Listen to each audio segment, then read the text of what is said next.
I was walking on the market one day with my wife, and somebody stuck a cage in my face, and between those slits were the saddest eyes I've ever seen. There was a very sick orangutan baby, my first encounter. That evening I came back to the market in the dark, and I heard and sure enough I found a dying orangutan baby on a garbage heap. Of course the cage was salvaged. I took up the little baby, massaged her, forced her to drink until she finally started breathing normally. This is Ajmme. She's now living in the jungle of Sungai Wain. And this is Matahari, her second son, which by the way is also the son of the second orangutan I rescued, Dodoi. That changed my life quite dramatically, and as of today I have almost 1,000 orangutan babies in my 2 centers, which is wrong. It's horrible. It's a proof of our failing to save them in the wild. It's not good. This is merely proof of everyone failing to do the right thing, having more than all the orangutans in all the zoos in the world together, just now like victims for every baby, 6 having disappeared from the forest.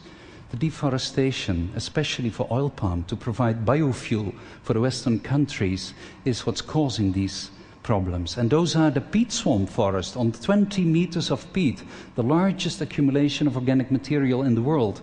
When you open this for growing oil palms, you're creating CO2 volcanoes that are emitting so much CO2 that my country is now the 3rd largest emitter of greenhouse gases in the world after China and the United States. And we don't have any industry at all, only because of this deforestation. And these are horrible images. I'm not going to talk too long about it, but there are so many of the family of Ajmme which are not so fortunate to live out there in that forest that still have to go through that process, and I don't know anymore where to put them.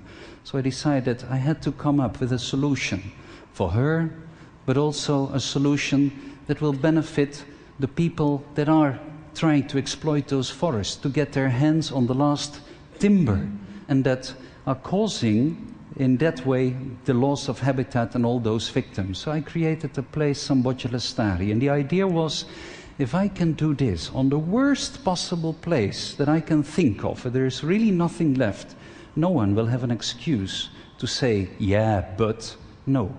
Everyone should be able to follow this. So we're in East Borneo, and this is the place up there where I started. As you can see, there's only yellow terrain. There's nothing left, just a bit of grass there. In 2002, we had about 50% of the people jobless there. There was a huge amount of crime. People spent so much of their money on health issues and on drinking water. There was no agricultural productivity left. This was the poorest district in the whole province, and it was a total extinction of wildlife. This was like a biological desert. When I stood there in the grass, it's hot, not even the sound of insects, just this waving grass. Still, 4 years later, we have created jobs for about 3,000 people. The climate has changed. I will show you. The climate has changed. No more flooding, no more fires. It's no longer the poorest district, and there is a huge development of biodiversity. We've got over 1,000 tree species. We have 137 bird species as of today. We have 30 species of reptiles. So what happened here? And we created a huge economic value in this forest. So basically, the whole process of destruction had gone a bit slower than what is happening now with the oil palm, but we saw the same thing. We had slash and burn agriculture. People cannot afford the fertilizer, so they burn the trees and have the minerals available there. The fires become more frequent, and after a while, you're stuck with an area of land where there is no fertility left, there is no trees left.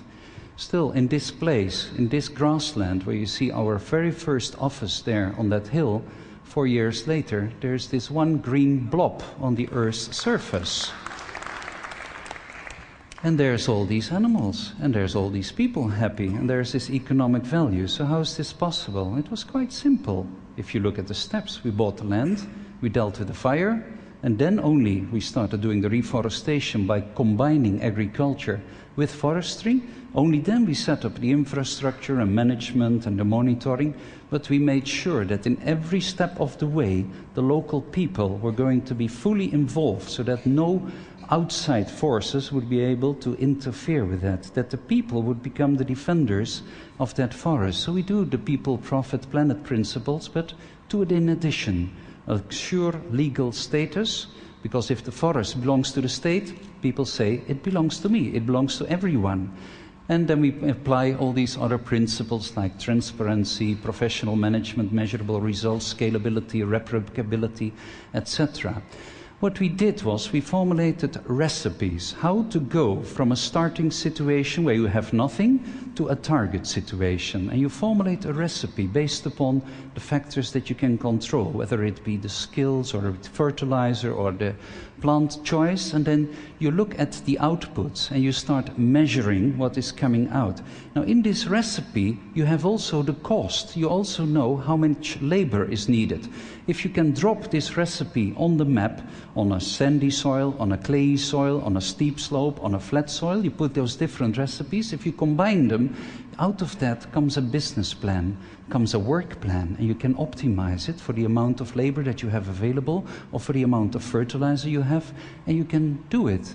This is how it in practice looks like. We have this grass that we want to get rid of. It exudes cyankali-like compounds from the roots, but the acacia trees are very low value, but we need them to restore a microclimate, to protect the soil, and to shade out the grasses. And after 8 years, they might actually yield some timber. That is, if you can preserve it in a right way, which we can do with the peels of bamboo. It's an old temple building technique from Japan, but bamboo is very fire susceptible. So if we would plant that in the beginning, we would have a very high risk of losing everything again. So we plant it later along the waterways to filter the water, provide the raw products just in time when the timber becomes available. So the idea is how to integrate these flows in space, over time, and with the limited means you have.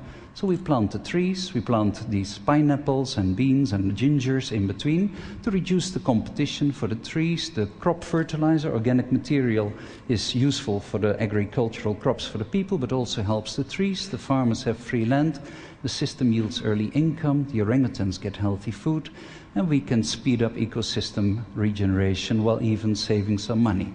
So beautiful, what a theory. But is it really that easy?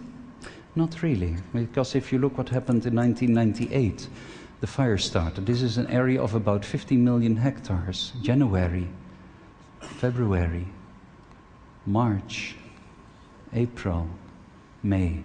We lost 5.5 million hectares in just a matter of a few months.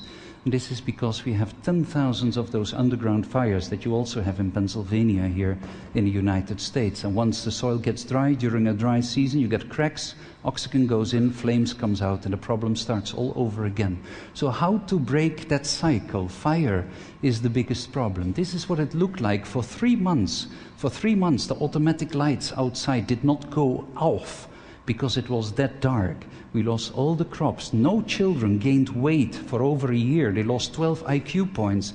It was a disaster for orangutans and people. So these fires are really the first thing to work on. That was why I put it as a single point up there. And you need the local people for that, because these grasslands, once they start burning, it goes through it like a windstorm. And you lose again the last bit of ash and nutrients with the first rainfall going to the sea, killing off the coral reefs there. So you have to do it with the local people. That is the short-term solution, but you also need a long-term solution. So what we did is we created a ring of sugar palms around the area. These sugar palms turn out to be fire-resistant, also flood-resistant, by the way, and they provide a lot of income for local people. This is how it looks like. The people have to tap them twice a day, just a millimeter of slice, and the only thing you harvest is sugar water, carbon dioxide, rainfall, and a little bit of sunshine. In principle, you make those trees into biological photovoltaic cells, and you can create so much energy from this because they produce 3 times more energy per hectare per year, because you can tap them on a daily basis. You don't need to harvest organs than any other of the crops. So this is the combination where we have all this genetic potential in the tropics, which is still unexploited, and doing it in combination with technology. But also your legal side needs to be in very good order. So we bought that land, and here is